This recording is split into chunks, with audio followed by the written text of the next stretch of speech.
Well, hello, everybody, and welcome to this lecture as part of the World Affairs Council of Tacoma's speaker series. My name is Peter Grosvenor, and I'm Associate Professor of Sociology and Global Studies at Pacific Lutheran University. And it's my honor tonight to introduce our speaker. Our speaker is Dr. Johann Reusch, who's an associate professor of social sciences at the University of Washington, Tacoma. And his talk tonight is entitled Socio-Cultural Change in Germany in the Wake of Russian Military Aggression and Changed U.S. Transatlantic Relationships. Dr. Reusch is going to be speaking for around 30 to 40 minutes, which will leave us 20 minutes or so for questions. Before we actually begin, could I please ask you all to turn your audio off for the duration of this session? And also, the World Affairs Council of Tacoma will be sending you a survey in connection with this event, and you'll receive that by email tonight or tomorrow, and we'd be very grateful if you could fill that in. Okay, then let's please get straight into our talk, and I'll hand over to Dr. Reusch. Thank you very much for being here. Thank you for inviting me. Good evening, everyone. I'm trying to explore the profound changes in the German socio-cultural identity that followed the epochal turn, as it was defined by former Chancellor Olaf Scholz in his February 2022 Zeitenwende, the epochal change speech in response to Russian military aggression. My voice is sort of going a little bit. I came down with a cold, so please forgive the scratchy voice. I'll try to keep it as voluminous as I can. I have hyphenated sociocultural intentionally to differentiate it from sociocultural theory, because the focus here is on the impact of external influences on German society and culture that have shaped German beliefs and identity since the Russian invasion of Ukraine and US-induced changes in transatlantic relations. I was just asked about the changes that have occurred since I last proposed this talk, which was originally scheduled for the end of last year, and much has changed since then, of course, especially with regard to something that German public intellectuals have termed the second Zeitenwende, the second epochal turn, resulting from what many Germans perceive as a adversary, if not hostile, attitude of the US toward Germany. I probably should start with the German perception of the Russian invasion, and of course that has a long history, and I'll keep that short. In a nutshell, I think the understanding in Germany is that the Crimea occupation that first occurred, of course, in 2014, was not a recognized military intervention according to international law, but rather a violation, followed by the move into Donbass shortly thereafter. We know, of course, that Barack Obama declared that there were no easy answers, no military solutions to the Crimean crisis. He viewed Vladimir Putin as an outlier in the normative world order who merely bullied a smaller neighbor. And Angela Merkel, following that playbook, remarked in March of 2014, military intervention is not an option. However, the Green Party has been very hawkish, and we know that Green Party politicians took a different position. The Green Party politician and expert on Eastern European politics, Marie-Louise Beck, warned about further Russian ambitions. She said, quote, "This is not only about Crimea, not only about East Ukraine, but about Kyiv and the plan to create a Eurasian Union, the spirit of greater Russian nationalism." End of quote. And of course, my quotes are translated from the German. Following the German parliamentary elections of 2021, Green Party Foreign Minister Annalena Baerbock argued that Germany has an obligation to participate in nuclear armament and pursued something that has been referred to as feminist foreign policy. And what that really means, especially for the politicians of the Green Party, is to take a stance for marginalized groups, women in particular, but also minorities, or in general, very inhumane approaches through military intervention. So starting with that, we should continue to talk a little bit more about the ensuing context. And this is pretty much something that occurred in the context of the various political developments, but in particular, the understanding on the part of Germany that the United States were not really willing to initially come to the aid of Europeans in supporting the response to Russia. So I'll focus briefly on maybe why the question that's being asked a lot is why we have this feminist foreign policy and not much of a response on the part of the Social Democrats, particularly Olaf Scholz. And that has to do with the long shadow, really, of German history and the fact that there were historical developments that maybe we briefly outline. Maybe I won't go back all the way to the German Revolution of 1917, but part of the split of the Socialist Democratic Party back then was based in the support of World War I by the Social Democrats. And that sort of created a precedent that Social Democrats have tried to stay away from over many generations. What the full-scale invasion of Ukraine, which was considered a major escalation, caused was a statement by Chancellor Olaf Scholz on February 27, 2022. And I refer to this as the Zeitenwende speech, where in a very rare Sunday session, about 3 days after Russian tanks rolled over the border into Ukraine toward Kyiv, Scholz declared that the world had entered a new era that required a fundamental shift in German foreign and security policy. Maybe I'll briefly outline the key pillars, if you will, of the speech. One of them was quite substantial and began to change the kind of culture and cultural shift that occurred in the wake of this, which is military rearmament. Scholz announced a one-time 100 billion euro special fund, which is sort of called the Sondervermögen, the special fund, to modernize the German armed forces, the Bundeswehr.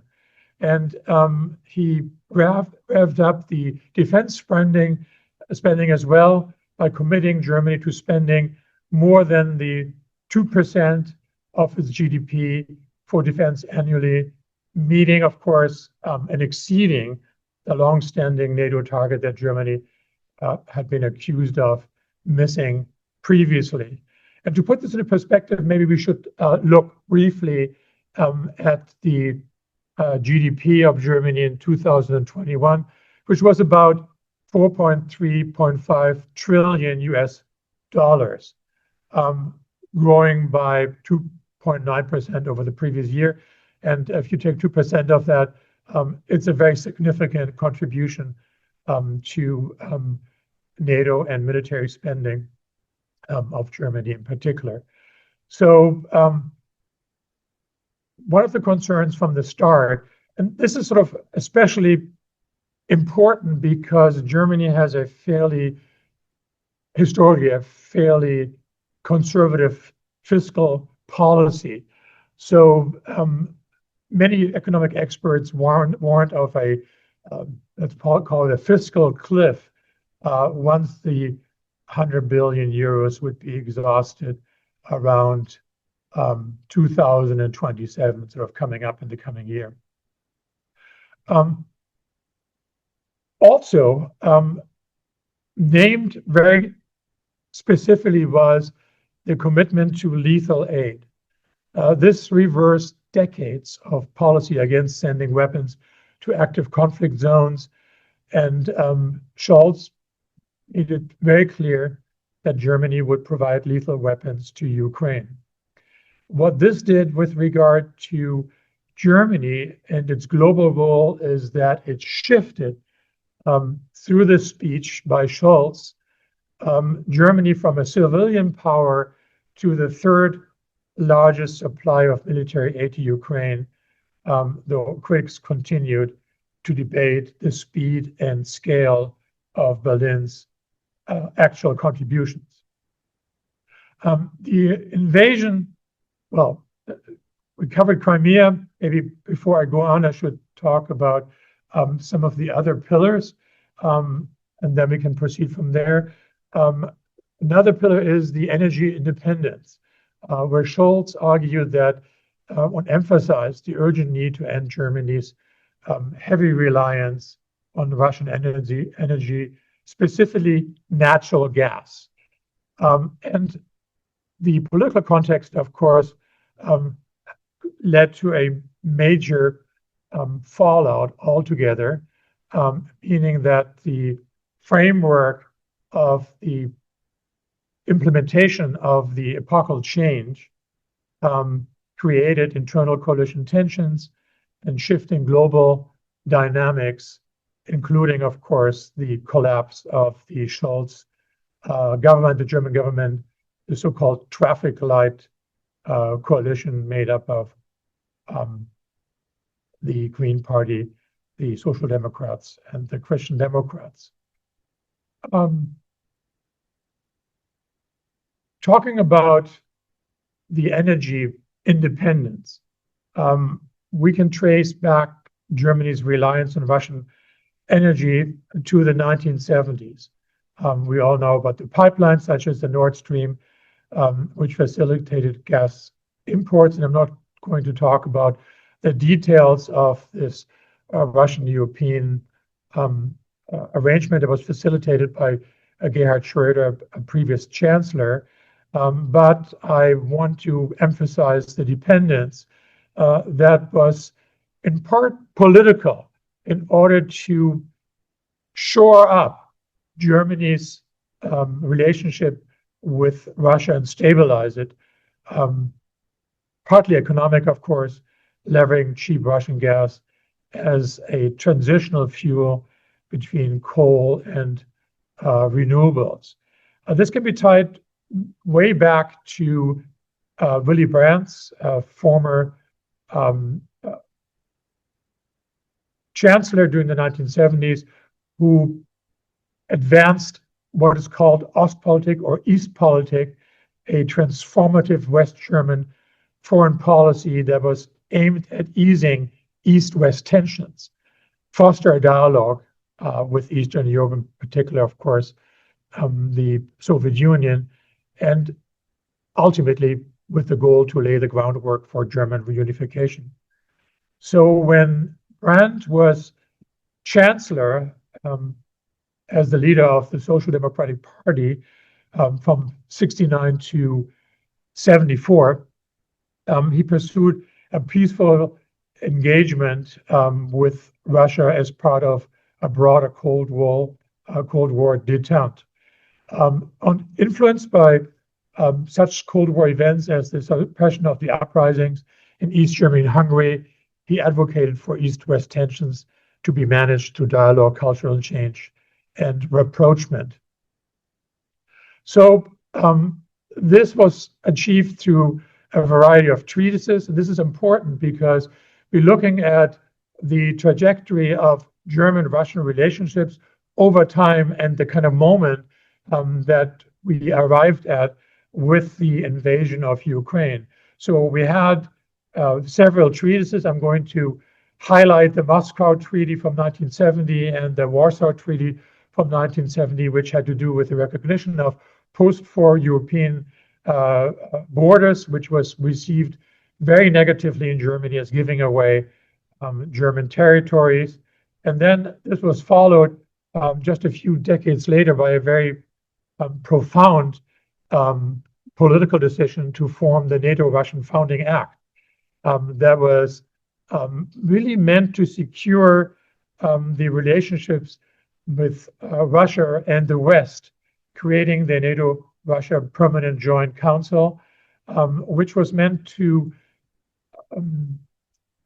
lead to consultation with each other and working on security issues, which was then replaced by the 2002 NATO-Russia Council. And during this time, this is something that is very often sort of referred to as rumor, but it's actually true that Russia was considered or was envisioned to become a member of NATO. We can tie this also to commentaries that were made beyond Europe, beyond Germany, within Europe, by the European Commission President Jean-Claude Juncker in 2015 about the establishment of a European army that should include the Soviet Union.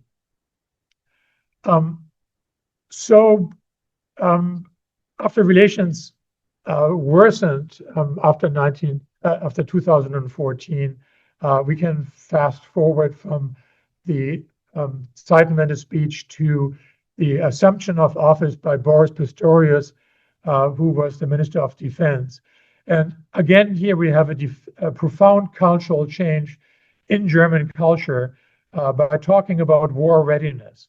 So this is in the post-war security structure of Germany, absolutely unheard of. So to form a central pillar as part of a strategy, his strategy, to counter Russian aggression by arming Germany to become capable of leading European defense by 2029. So this involves a fundamental change in German security policy, moving away from the post-1945 peace-oriented posture to one capable and aiming toward deterrence and, if necessary, fighting a large-scale war. So briefly to recap maybe some of the military reforms or key elements of war preparedness had to do with the targeting a date of 2029 as a time set for war readiness. So this meant to be highly prepared for a high-intensity conflict, potential conflict with Russia by 2029. So this led to the need to overhaul the military command structure. And there have been many commentaries on the state of the German armed forces that were made by various army historians who all agreed that the German fighting ability of the German army had declined significantly, become more administrative than physically prepared. So part of this entailed to deploy a whole brigade in Lithuania. About 5,000 soldiers that are currently, as we speak, being stationed and for whom infrastructure is being built to be operational by next year. And I'll get back to Lithuania in a few minutes, just go through this quickly, maybe talk about the buildup of the German army as it is envisioned. So the goal is and to increase the numbers. I think it's about 180,000 now to about 203,000 with a total of 470,000 with reserves by 2027, 28. And so this required another fundamental change in German culture, which is the reintroduction of military service. Due to recruitment shortages, service in the army was not very popular for a variety of reasons, some of which we will get into. So Pistorius decided to push for a new form of obligatory military service, bringing back, in fact, the military mandatory service that was still in the books to, as he called it, identify potential recruits. So there were whole other items to build up the infrastructure and the machinery of the German army, but also maybe with a focus on the socioeconomic and sociocultural change, a major mentality shift. So beyond the physical equipment, Pistorius emphasized that it was necessary for a cultural shift, a mental shift, to accept the reality that war is back in Europe. And the civil defense update that occurred in conjunction with this was a approved new comprehensive defense concept that addressed not just military action, but also cyber threats and the role of civil authorities, replacing a 1989 document. And we should say that a lot of Europeans, and especially Germans, consider Europe and Germany already engaged in a hybrid warfare with Russia, occurring for the most part through technological means, in particular cyber warfare, and that too we will cover if we have time. So the idea is that Germany is taking a leading role in strengthening NATO and emerges as a European leader to achieve deterrence, particularly in the light of reduced US engagement, military engagement in Europe. So briefly, getting back to the concept of mandatory service, to make this palatable to the German public.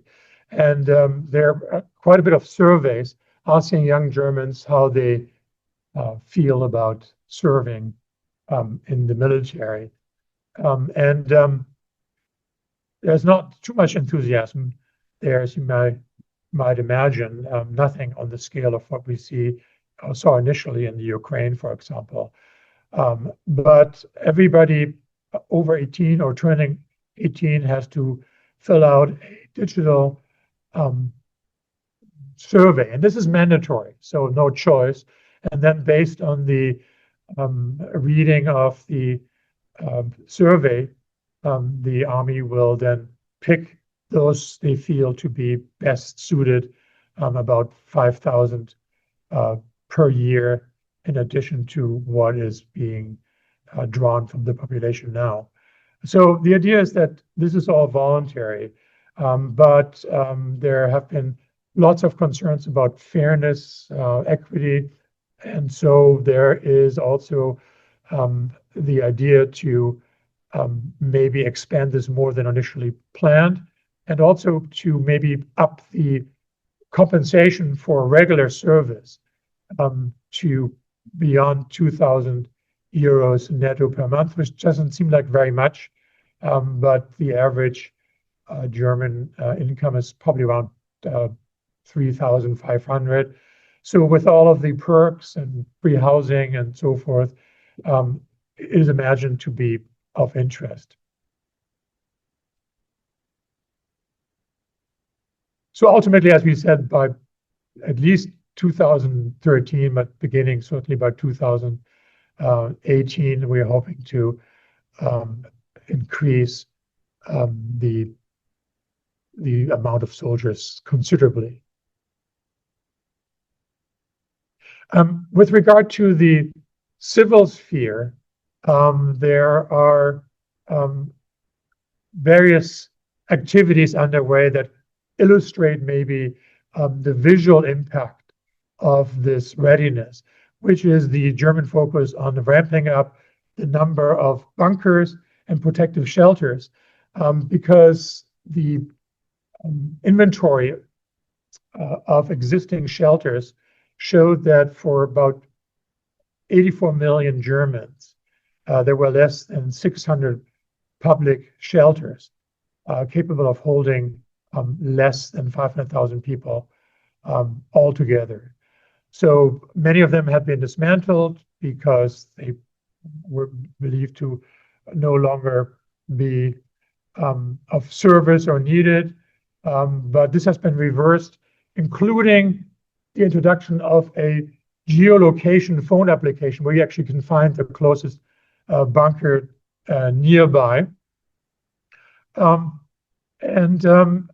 There is sort of understanding among experts that it is very possible that it will come to a military exchange with Russia within the next 5 years, and that based on that possibility, it is important to search for any structure that could be used, including metro stations and basements of public schools, town halls, and so forth, as shelters. And furthermore, Germans are invited to adapt their own cellars, garages, or storerooms, excavate all bunkers, while house builders will be legally obligated to include safe shelters in new homes, as Poland has already done. If that sounds familiar for some of us, we also recognize that in Germany, talking about a second Cold War that has offered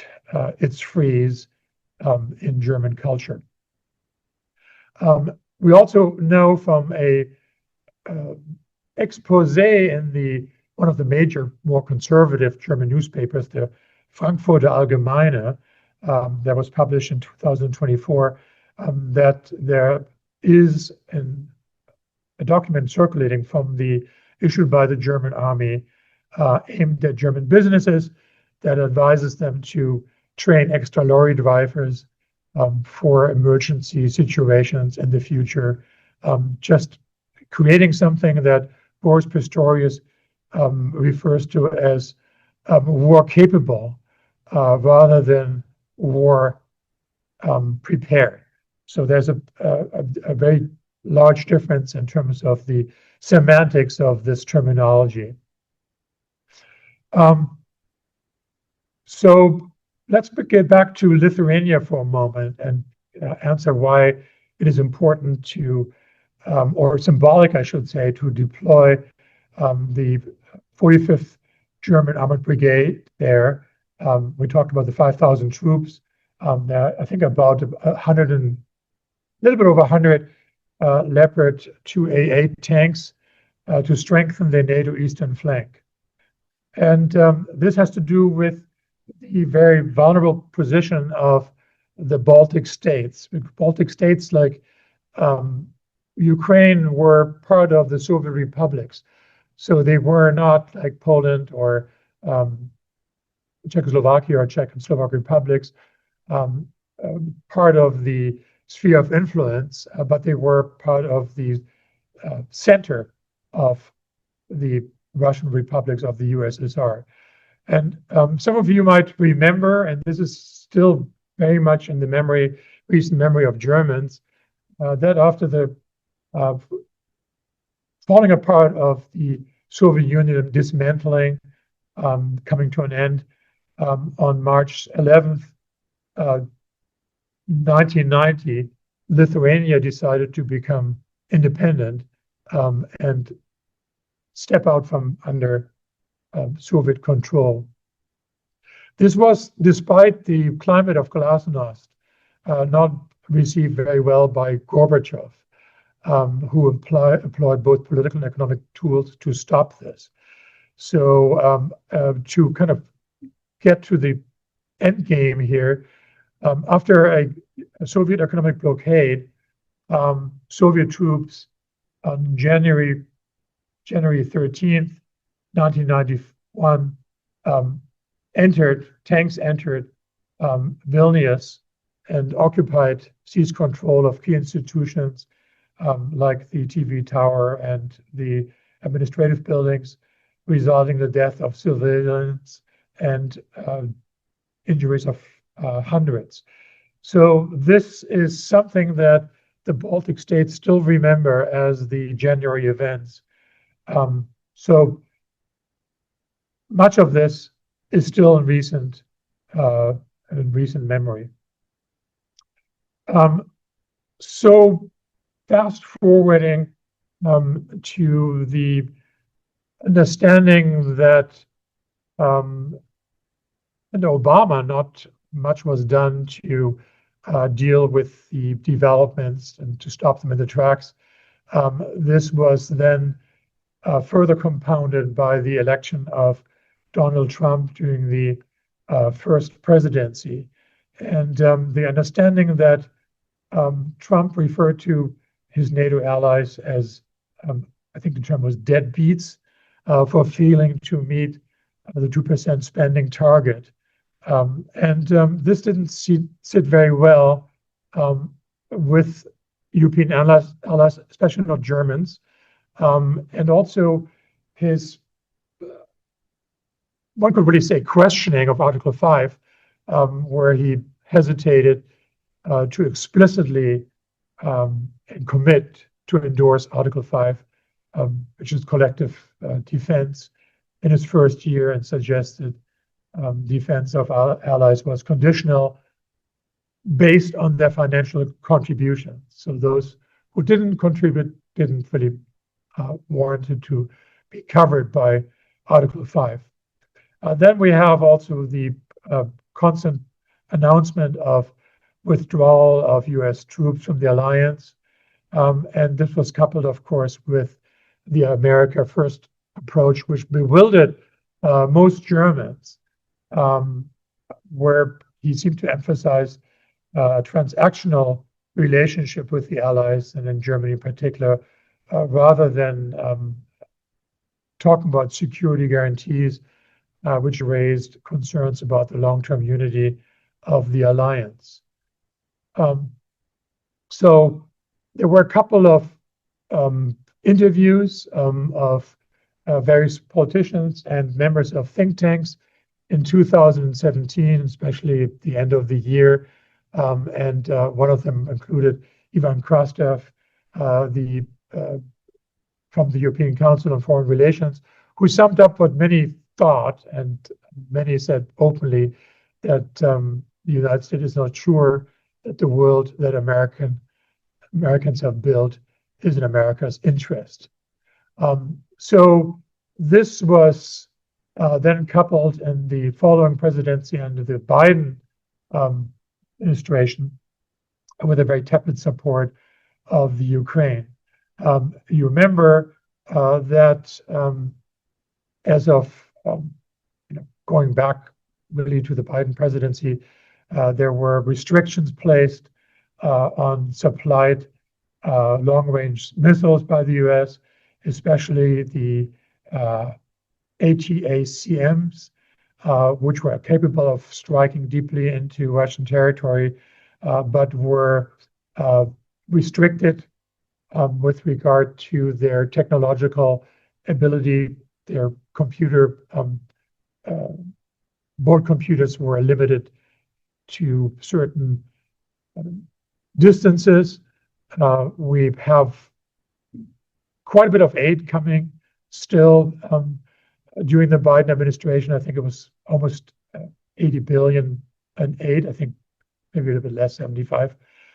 billion, but vital systems were delayed, such as the Patriot missiles, Abrams tanks, F-16 fighters, and so forth.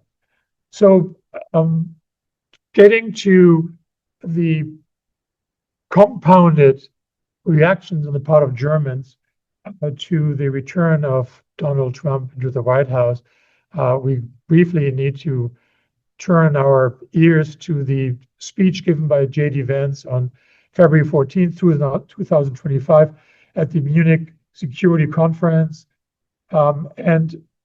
This speech was seen as clearly interfering with the upcoming German parliamentary elections. This was to outline, or Vance outlined, internal threats to European democracy more than external threats from Russia, played that down. We talked about the firewall that he thought as interference with democratic parliamentary structures, whereas the Germans were concerned about US cozying up to the far right Alternative for Germany, AfD. And so, especially the meeting that Vance arranged afterwards with Dr. Alice Weidel, the AfD candidate, was seen as very problematic. This is referred to as the Munich moment or the wrecking ball to traditional transatlantic diplomacy. And the reactions in Germany were very strong. Olaf Scholz rejected Vance's statements very, very strongly. Many of the parties were divided about how to understand this and what this ideological confrontation meant in the long term. But it illustrates the tensions between the US administration and Germany. So it was perceived as very critical. And Cem Özdemir, who was in 2025 still the agricultural minister for the Green Party, was just elected a couple of days ago to become the minister president of Baden-Württemberg,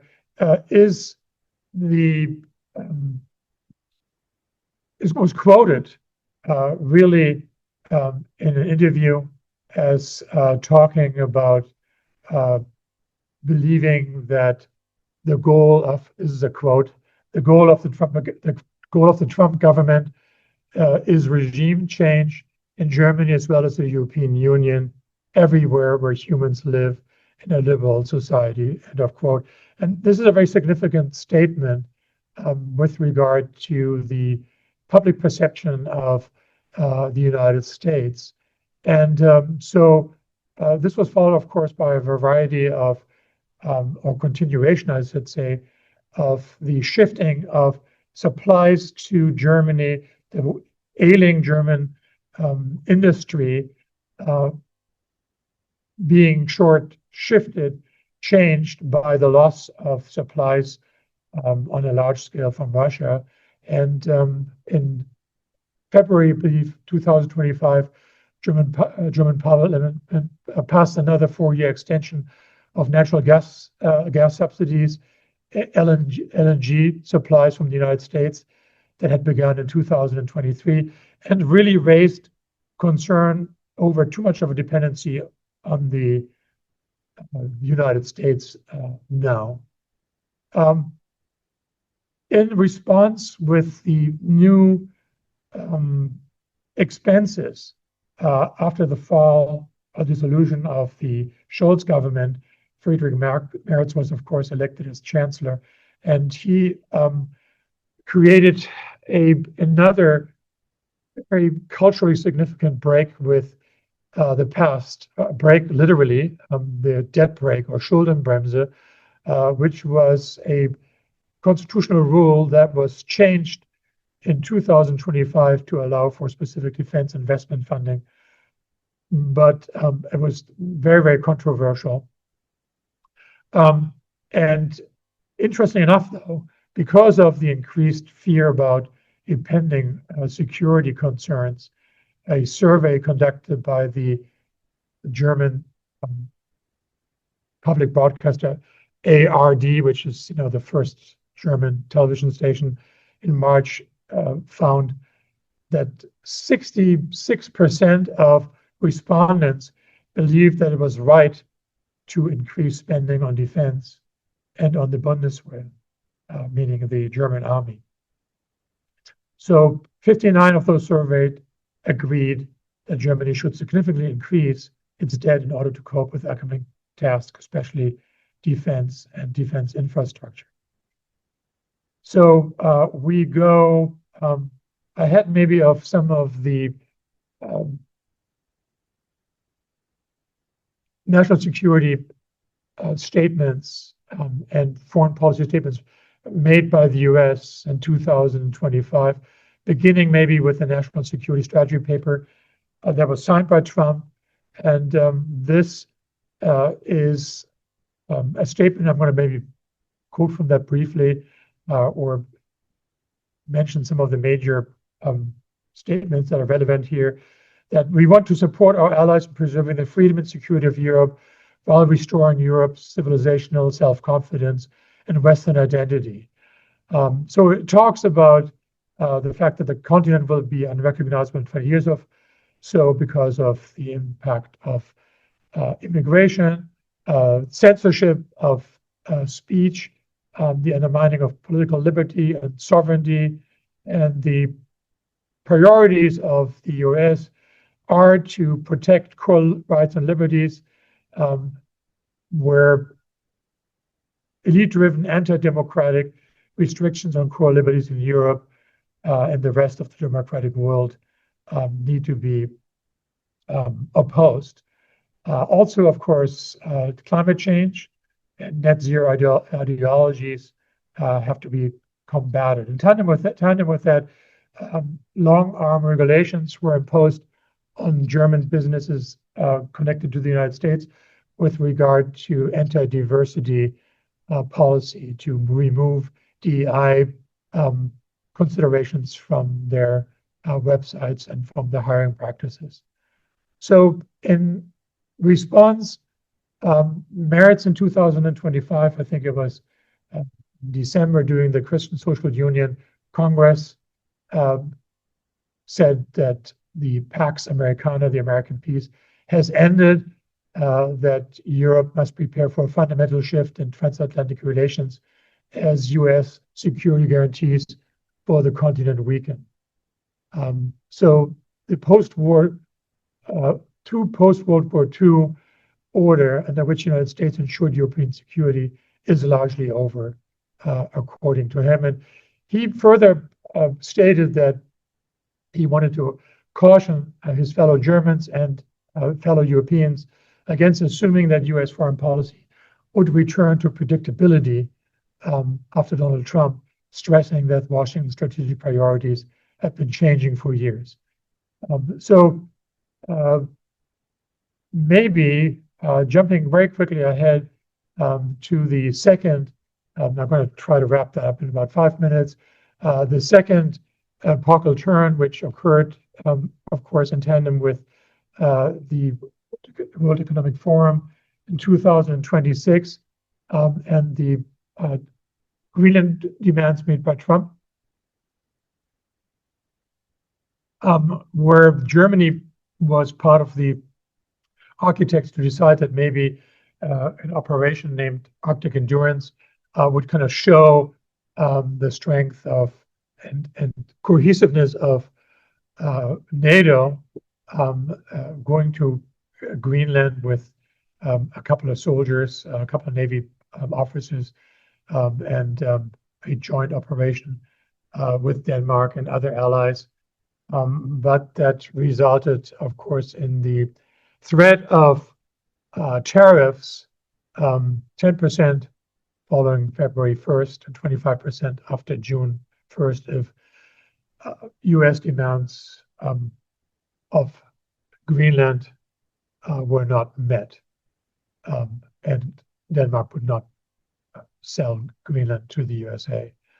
So Germany, of course, is one of the most exposed of the 8 countries that were targeted due to its broad trade surplus with the US and their heavy reliance on exports of physical goods and automobiles. And we know that the automobile industry in Germany had experienced more than 50,000 layoffs, more than 7% of the workforce.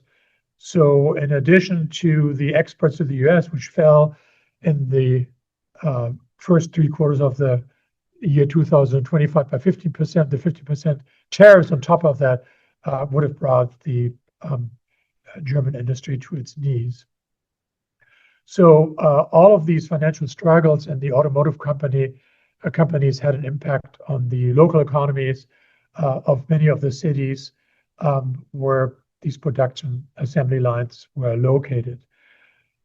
So I'll conclude and not go into much analysis, unless I'm being asked about it, of the Rubio speech before the Munich Security Conference, just to give you a little litmus test of the perception of Germans with regard to the US.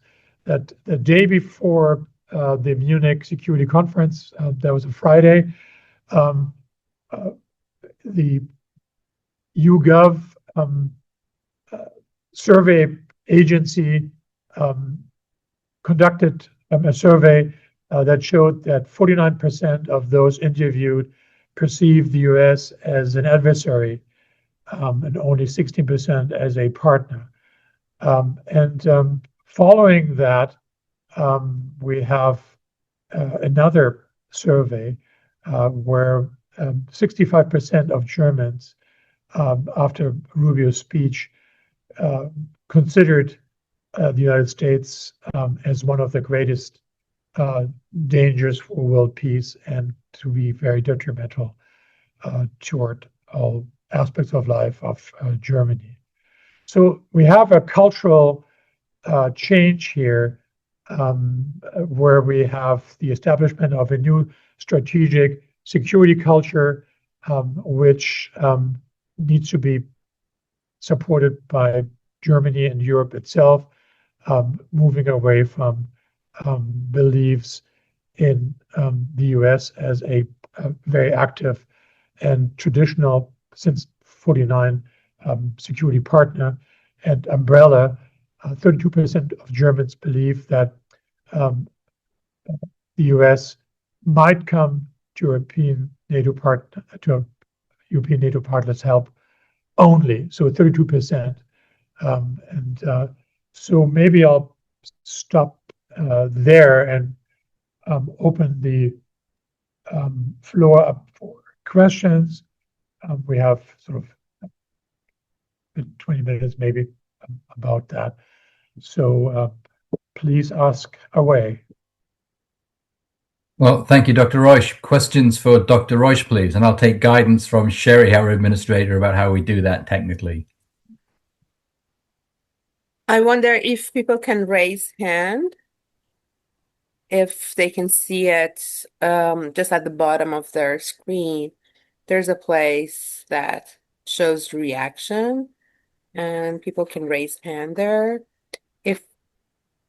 Yes, Michelle.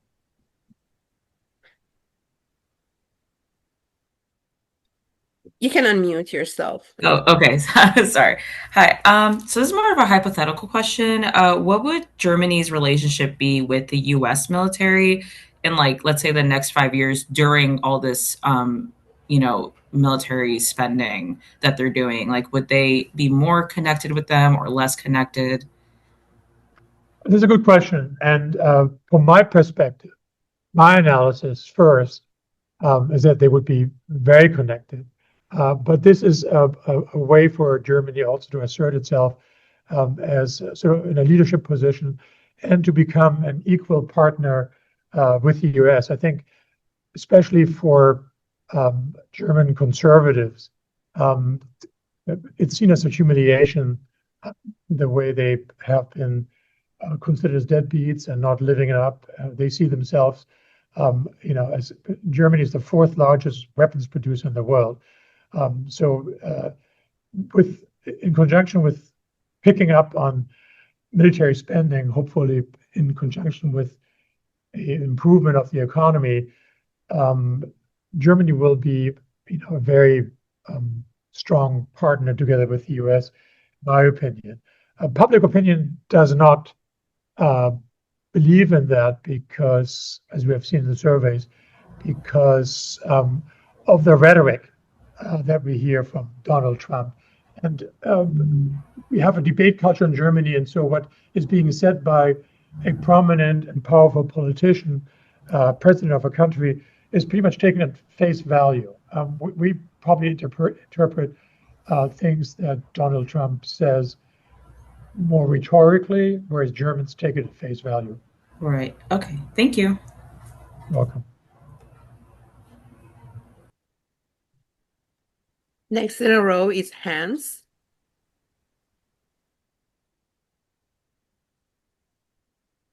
Okay, hopefully I'm on audio now. The question I had was, you mentioned that lethal weapons would now be available, which had not been available outside the country before the Ukraine war, now available, increasing the army, preparing for potential German altercation. And these seem to be all coming very, very fast, and as does everything.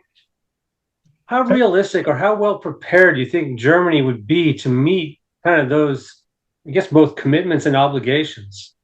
So you kind of piggybacked in a way on the previous question. I would answer that Germany would not be well prepared. And I would also say that this is not really coming as a total surprise, because Germany has been involved in a variety of NATO operations, particularly, of course, in the Yugoslav wars, the Bosnian wars, and in Afghanistan. So we have a little bit more of a German preparedness than the military historians who debunk the German army as just being a bunch of overweight boomer administrators.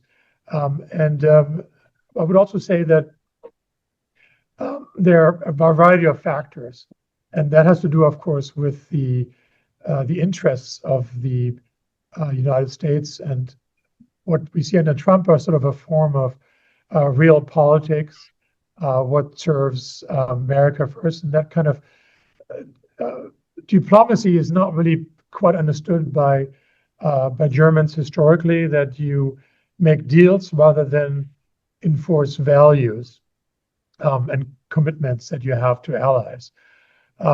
So I would say that this will be shifting, and I don't believe that the United States, even under Trump, will not try to keep Germany in particular under its sort of umbrella of economic partners and political partners.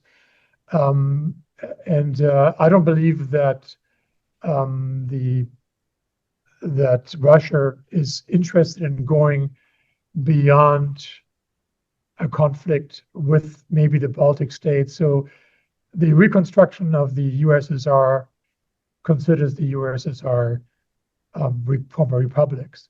And even though we have troops stationed in Lithuania, that is meant as a deterrent.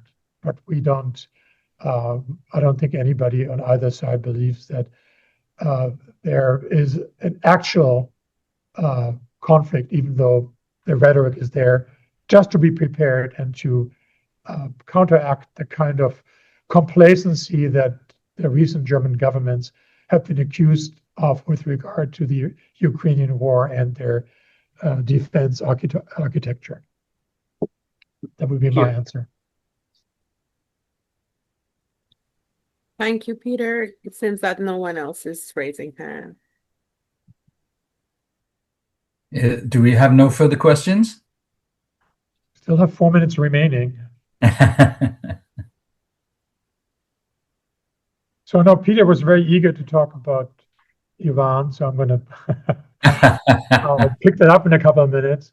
You know, this is actually a very controversial topic at the time in politics because, and I'm not sure if Peter is meaning for me to address that, but the German Chancellor, of course, has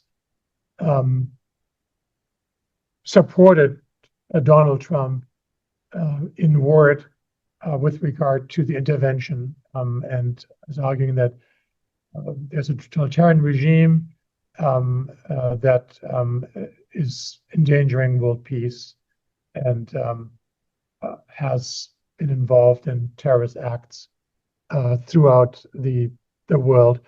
And I don't, this has been very controversial with regard also the Social Democratic Party. It's been condemned by its coalition partner in the government because clearly this is seen in a normative context as a violation of international law.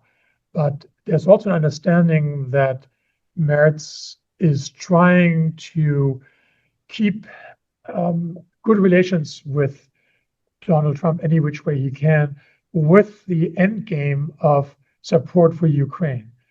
So he's weighing the positions that he feels he can take. He doesn't want to alienate the United States, and very clearly it's not a war that's all that popular in the United States either.